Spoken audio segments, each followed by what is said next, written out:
odd today, rushed, like I can't breathe out of fear that time may pass faster, fear that I won't get everything done, fear that I will be rushed. And I'm angry today. I want time for myself, but I will have to wait until tomorrow. I'm disappointed that I won't have much time with my boyfriend before I leave for Massachusetts. Yet the time we do spend together, we're both rushed, uneasy, have too much on our minds. Are we not meant to share time together right now? I will miss him. Hey, welcome back. Journal number 13. This was actually already the first journal from June 11th, 2008, but I'll read a couple more because this one was a really short one. But I just wanted to share, sometimes it was just like, a half a page that I put into this journal. Yeah, it's just a matter of just writing out your feelings, give them a voice. This is so vitally important, especially in the beginning of your journey of getting to know yourself, of starting to validate yourself as a highly sensitive person, right? That is one of the things that we need the most of, is that validation. And instead of trying to seek it from the outside, which is always such a iffy thing, right? Is it going to happen? Is it not? Is it going to be consistent? Probably not. But from the inside out, you can always, always, always validate yourself. So let's start with just validating our own emotions and what you're feeling in the moment. These next two journals that I will read you is kind of from the beginning of my journey down this path of really solving my physical ailments, right? This is what got me on my spiritual path. This is what got me seeking.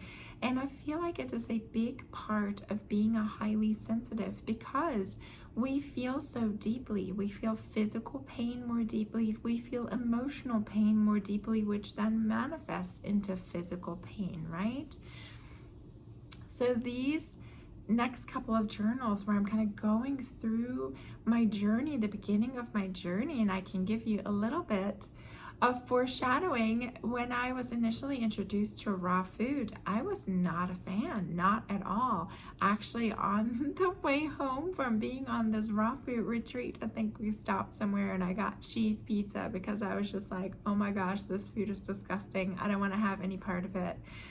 Fast forward now, gosh, when was this? 2008, 16 years. Oh my goodness, my diet has changed a whole lot. My taste buds have changed a lot, and just how my body feels has changed incredibly.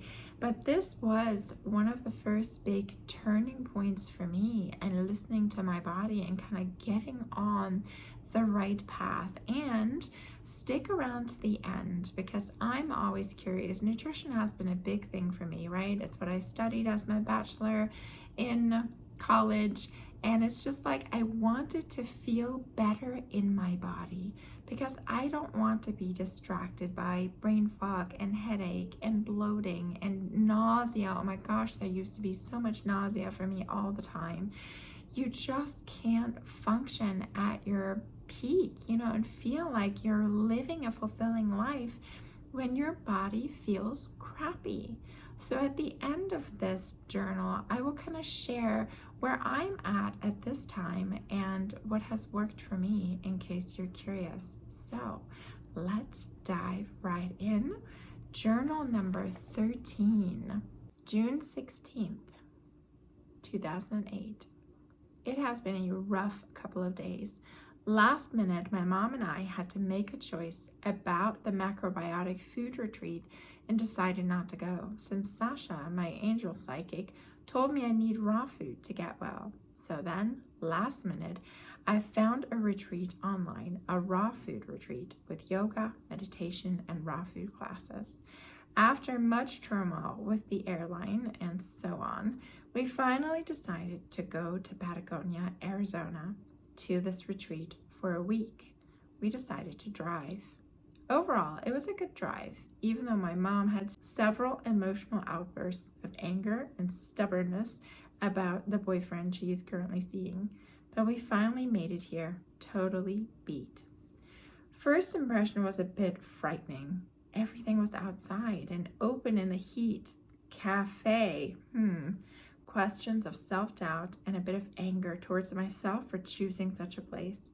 Totally exhausted, I fell into bed at night, wishing, hoping everything would be better in the morning. I hope raw food tastes good enough to make it a lifestyle for me. Let's see. Tuesday, June 17th, 2008.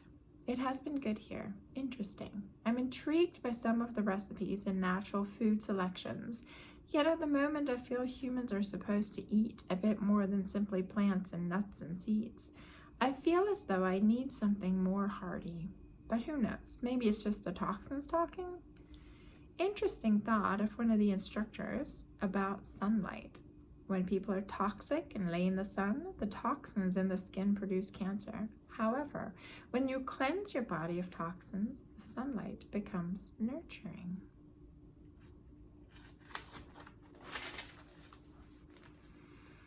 I feel a deep urge to chant, to do my chakra yoga, sound meditation, filling my body with air and sound and vibration, healing, releasing toxins, being one with earth and the source.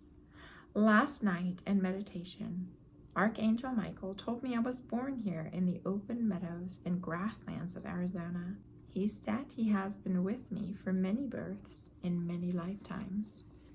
There is still a strong desire to sit on the back of a horse in silence and complete peace, one with the earth and all that surrounds me. I also had a picture of a hawk in my mind, gliding through the air. I am this hawk. I see through this hawk. I am part of everything because we all have the same Creator's energy flowing through us. The angels told me I don't have to go through hundreds of supplements to detox. Simply make the choice and release the toxins through your being, through your breath, through your mind. I am so grateful to my angels. Thank you for all you have shown me so far. I love and appreciate your guidance. I drew a card earlier, Enduring, from my power deck, giving me the message to pray to my angels and ask them to bless my food and to raise the vibration in the food to my own vibration in my body, for then the food will be nourishing rather than upsetting.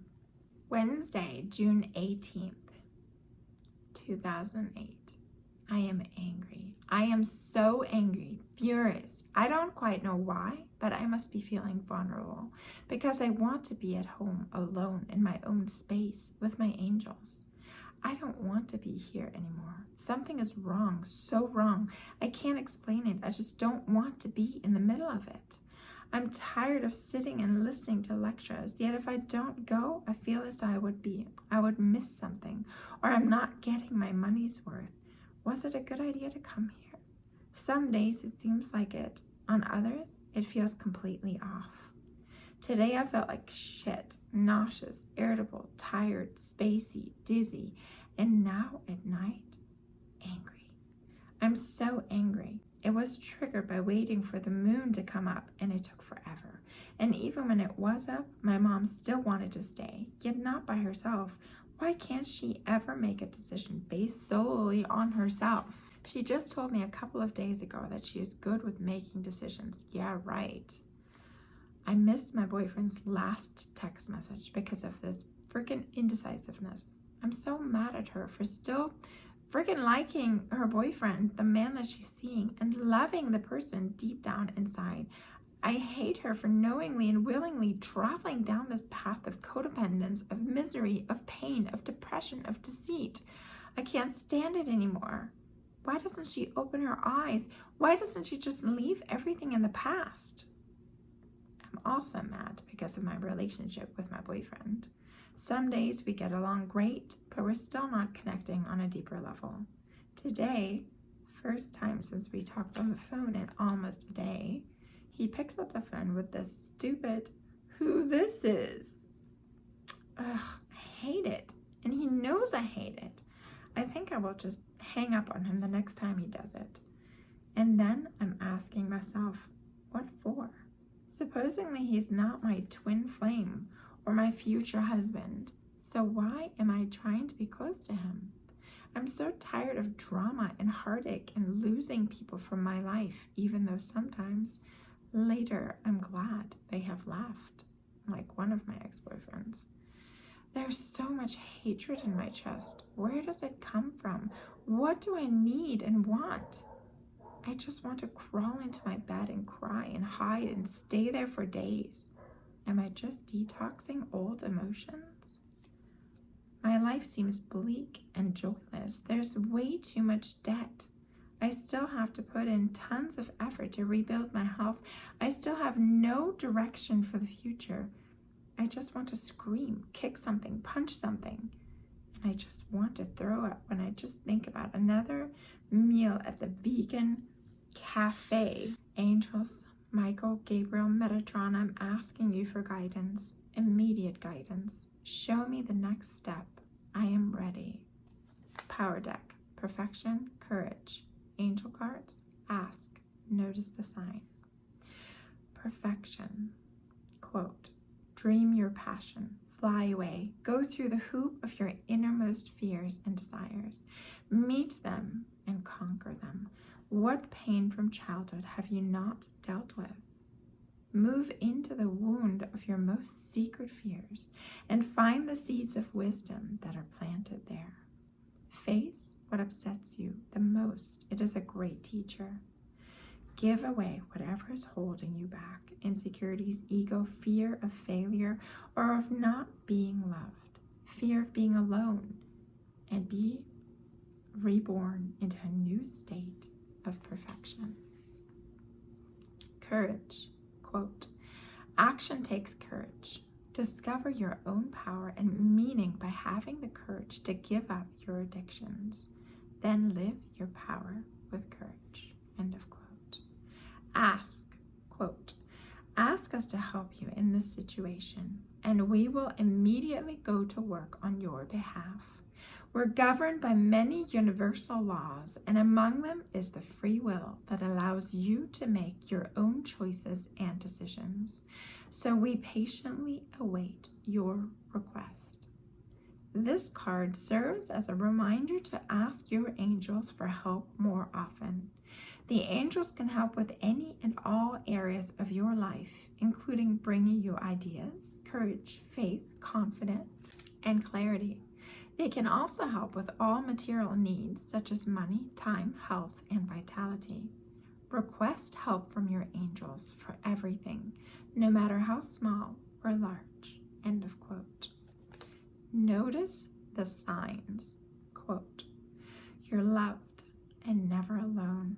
Signs include repetitive visions, like butterflies or feathers, that make you think of the angels who have deliberately sent you these signs to let you know they're nearby, protecting, loving, and guiding you.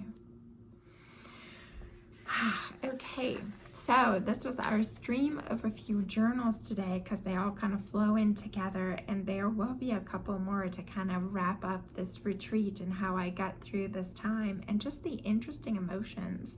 But I do remember feeling unbelievably angry while I was there, and I don't know where you are on your healing journey, on your path of discovery, of introspection. I feel like for a lot of highly sensitives, anger is a big thing, right? When you're first going through this journey of healing, a lot of anger comes out.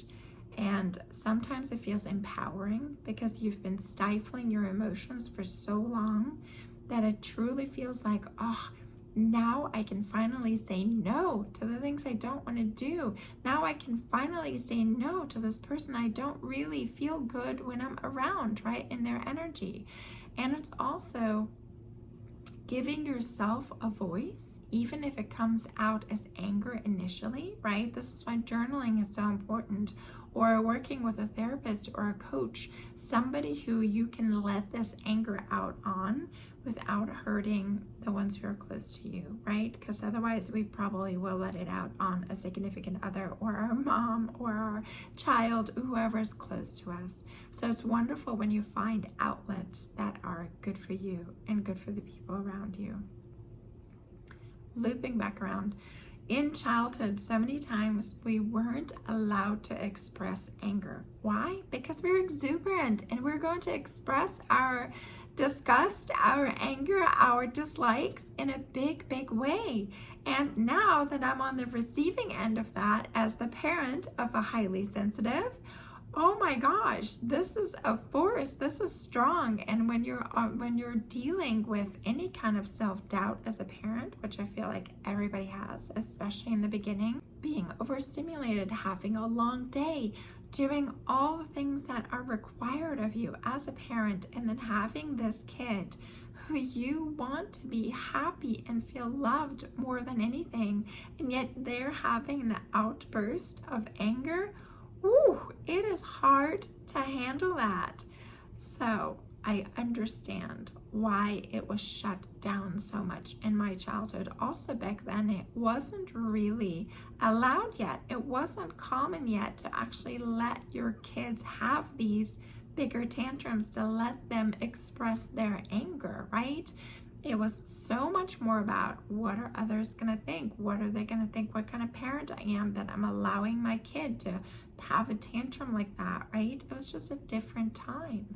And so all this anger is still stored in your body, stored in your tissue, stored in, I don't know if I want to say your heart, because your heart is so pure, but it is within you. It is part of your story. And it is so amazing when you can start to safely express that and let it out. And part of that was through food for me, right?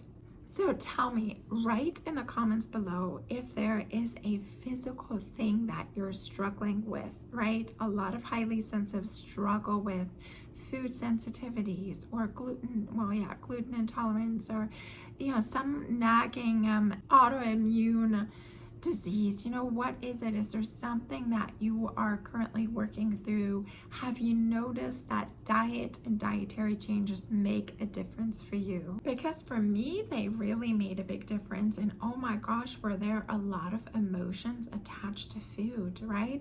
I had to change everything that I was used to, right? I was raised in Germany. We love our bread and baked goods.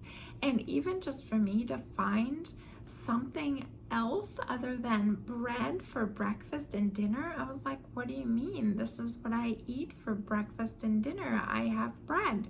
So it was so interesting to kind of shift my mind to like incorporating different foods, a variety of meals, eating a lot more greens and healthy. Luckily, I did grow up with my grandma having so many delicious vegetables in her garden, and my mom planted some things as well. So that was great. But of course, as a busy college student, I wasn't doing much of that. So it was wonderful to kind of come back around to that fresh green diet. And let's just jump into it. I know you're curious. I'm always curious when I listen to a YouTube video and just to hear what their take is on nutrition, what they're currently doing. Of course, I definitely think it is so individualized. This is why I never pursued my degree in nutrition, because I really came to the point of like, what am I going to tell people? They have to figure it out for themselves. Granted, now I'm kind of tackling it from the other side. I'm tackling it from the emotional side, and I am absolutely helping people through their emotional journey with food and their emotional journey of changing their diet, changing their habits of how they nourish themselves. It took me years to kick the sugar habit. I was big into sweets and can still get addicted if I don't watch it, right? And just to change my palate to like different foods, to not be so addicted to processed foods. It takes a while to change your palate and to go through the mental and emotional blockages of like, I used to feel so weak. Like, why can't my body handle this kind of food? My sisters seem to be doing just fine. I'm getting pushback even from my family. Why I always have to have my different food. I can't ever eat what everybody else is eating. This is so complicated. Why do you always have to have your special treatment yourself? And I'm like, I wish I could eat this kind of food. So it's hard, or all the socializing that you miss out on when you can't just like go out and have dinner at a place where your friends are having dinner, because you're kind of having to pick around it and be like, oh, my stomach's going to be upset no matter what. I'm going to be paying for this all day tomorrow, It's a struggle, but gosh, it all comes back down to the same thing, which is why it is a pillar of my coaching, of my courses, of what I do, of what my mission is. You have to embrace and love who you are.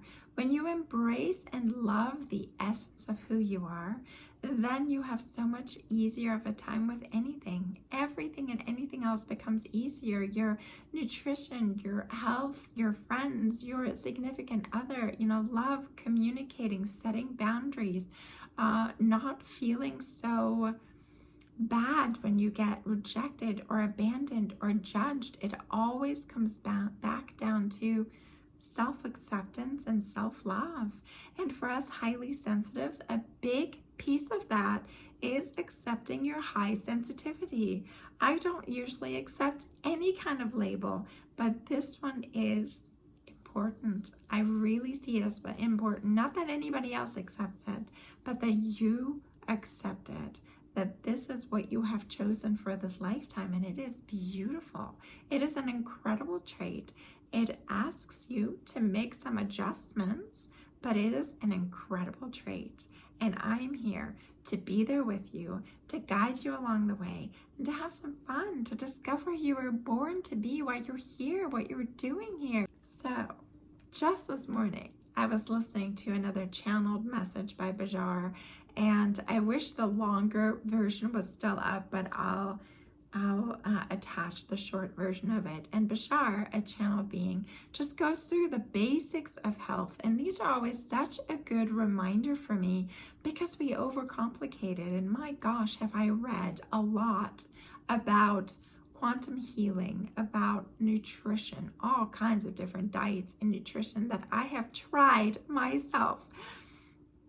I got big into Louise Hay, and You Can Heal Your Life, and the emotional roots of illness and wellness. I have gone through like Bach flowers, and how Bach flowers, and also the emotional roots of illnesses and sicknesses along that line is something called German New Medicine.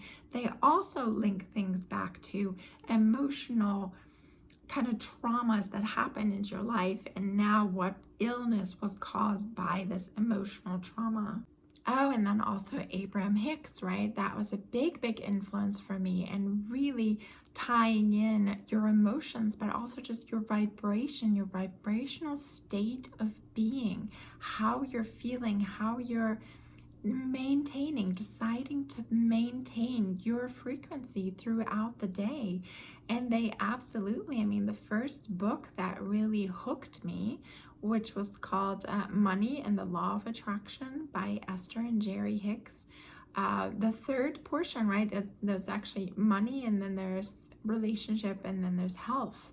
And that health portion was so important for me to read, to feel like I had a lot more control than I thought that I did, right? I always, up until that point, I had really felt the victim, like, why is my body so weak? Why am I having to deal with this?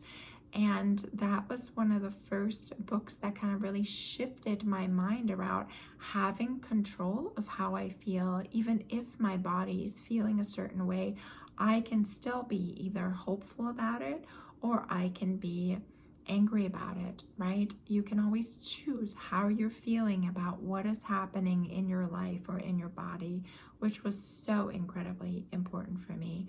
So to loop back around, and gosh, Abraham Hicks has a ton of videos on YouTube all about health and wellness and regaining health after sickness. And those vibrations are always so important to me.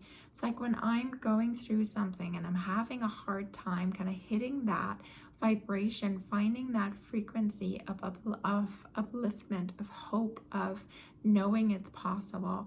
Just listening to a channel like Bashar, or a channel like Esther Hicks, right? Abraham Hicks, or listening to somebody like Deepak Chopra or Louise Hay or Wayne Dyer, who have gone through it themselves. It just, their words, their vibration, it's just, their words are laced with the vibration, with the frequency of having gone through it and going through to the other side of it, right? Finding their way out on the other side. And I'm hoping that you're going to start to feel that through my words as well, right? It's like, this is where I used to be, with my physical body, and this is where I've come at this point in my life. And it is all worth it to kind of walk through that mud, right? It is worth it. It is sticky and hard at times, but you can do it. I did it, and you can do it. And you have so many guides. Utilize them. So one of them, I will link the video, is Bashar telling you these 6 basic principles, which just this morning I listened to, was reminded of, and I'm like, yeah, I can pick that up again, right? Number 1, oxygen. We need to breathe. You need air. We can't keep breathing so shallow. Take time during your day, several times a day, to really deeply breathe through your belly, right? Water. Number 2, we need to be hydrated. Oh my gosh, I'm always trying, and now I'm like, okay, I'm gonna make it more of a priority. I have to be hydrated. What can I do to entice myself to drink more water? Number 3, exercise. This is the one that I've been slacking on. I used to love to exercise. I was a gym rat. I just loved to move my body. Now that I have a 6-year-old kiddo, as a single mom, that often gets kind of brushed to the side because I just don't have the time for so many things. But, you know, Bashar listing that as number 3, moving your body, because so many of your systems in your body really don't work, or definitely don't work optimally, unless you move your physical body. I was like, okay, I'm building that back in. I've been doing pretty good about getting on my little rebounder, stimulate that lymphatic system. I'm going to pick up my yoga again, even if it's just 10 or 15 minutes a day. And I have to have, this is going to be a must in my life, 20 minutes a day of some kind of movement. I feel like I should absolutely be able to make that even as a single mom, whatever that might be. If it's going to be walking, being out on the scooter or the bike with my kid, getting a quick workout in, whatever it will be, I can absolutely commit to 20 minutes. And I hope you will too. Movement is vitally important for our physical bodies. Digestion was the biggest issue for me always, and movement is huge in helping with digestion. Number 4, doing a detox, some kind of cleanse. I'm about to start on that again too. And one of the best detoxes that I have found for me, and I've tried several, has been the medical medium. If you've never heard of him, it's from Anthony Williams. His first book was called Medical Medium. That one has a 30-day cleanse in this book, which helped me tremendously.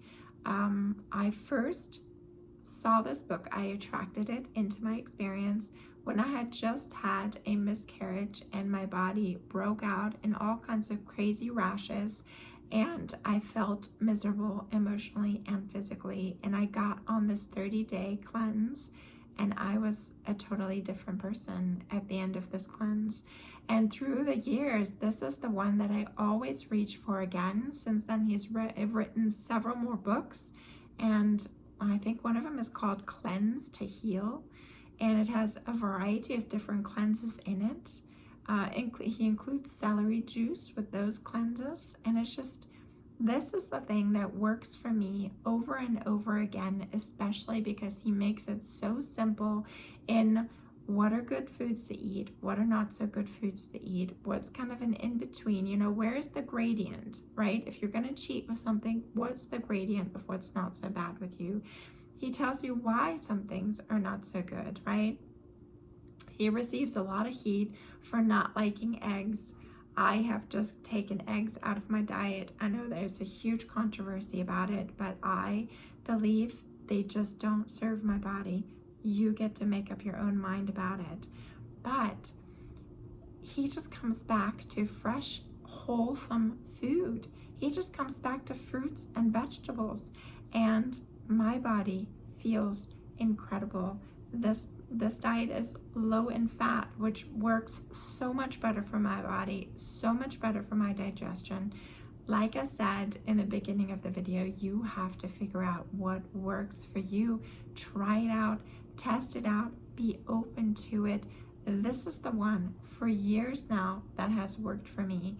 And for Tony Robbins, the one who's always seeking the answer to like the biggest question, for him to have Anthony Williams in his seminar as the leader in food and detoxing, that kind of gave me that extra little, oh, I'm on the right path, right? At least the right path for me. Where were we? Number 4, detoxing. Number 5, less stress. We all know this one, right? We all know it, and it's hard to actualize, to put it into our day. But this is kind of the other pillar of what I'm teaching through all of the avenues, my YouTube channel, my courses, my personal coaching, my group coaching, my community. We talk about how to make life easier for yourself as a highly sensitive. And there are definitely plenty of tools and especially mindset hacks of how to deal with a busy life and to not be stressed about it, right? So there are answers. And then number 6 on Bashar's list of what to do to encourage health and wellness in this physical vehicle that is housing our spirit here on earth, it's just nutrition. He says eat lighter, right? So even they encourage mostly plant-based. He says pick foods that are high in water content because we are high in water content and this is what we need. And also, unfortunately, on our earth where so many things are just filled with pesticides and hormones and so many things that are not good for us, eating more natural, back to earth, what we can grow even in our own garden, which eventually I'm gonna totally make happen in even on my apartment balcony, is growing my own food. It's just, this is how we come back to our wholeness, to ourselves, to what we truly need. So those 6 things, and here, do you want me to read them again real quick? Oxygen, water, exercise, detox, less stress, and eat lighter. Leave me a comment below. Let me know if this resonates or what resonates with you, and what did I want to wrap up with? You know, one other thing, not that this isn't long enough already, but just one thing that I wanted to hit really quick is traveling as a highly sensitive. And this was another one of those aha moments for me of like, now I understand why every time when I fly all the way back to Germany to see my dad, to see my family, to see my grandparents at the time when they were still alive. Now I have one more grandma in Germany. I would look forward to, I'd be so excited about, I'd get there and the first night I'm laying in bed and I'm like overtaken by anxiety and I'm going, what was I thinking? Why did I come here? I knew that I couldn't handle it emotionally. Why do I feel like this? And then, you know, fast forward a couple of days in and I'm having a good time. Towards the end of my stay, I'm like, oh my gosh, why did I even have any doubts about coming here? This is so amazing. I love this environment. Everybody is so inviting and so loving and so curious about my life and just having a good old time.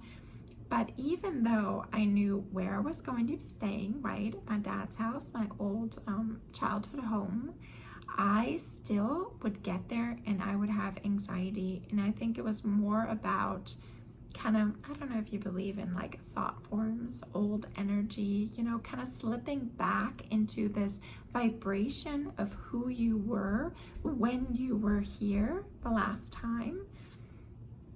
That's what I felt like would come over me. I would remember who I was when I was last in this space. And, you know, since then I had expanded so much, I had grown so much, it just did not fit at all anymore. And I don't think I was giving myself the benefit of the doubt at all because I didn't know I was highly sensitive.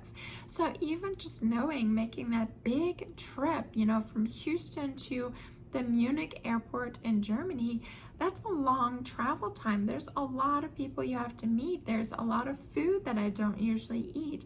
There's a, you know, sleep that you're not getting. So it's just overstimulation, overwhelm, too much going on. Luckily, I always had plenty of time.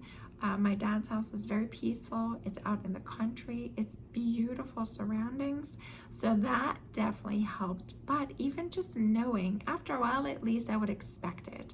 I would expect that feeling of anxiety and sadness and fear that would come over me. And I'm just like, ah, there you are. I was expecting you.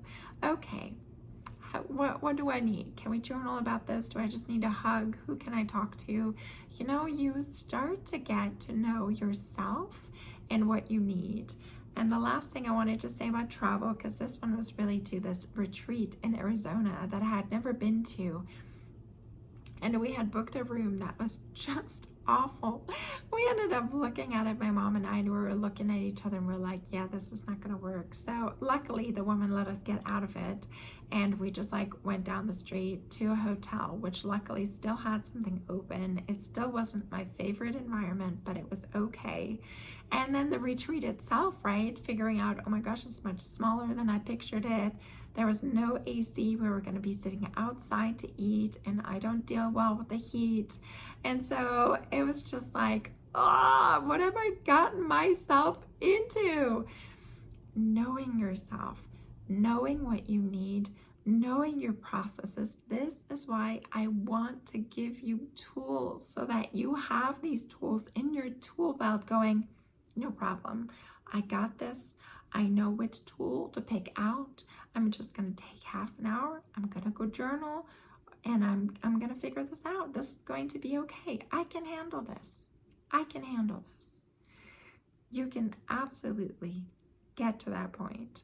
There's such a beautiful, highly sensitive life waiting for you when you open up to who you really are and seeing the beauty of this trait rather than spinning in those more challenging aspects of our trait. All right, enough for today. Thank you so much for being here. Comment below, and I will see you in journal number 14.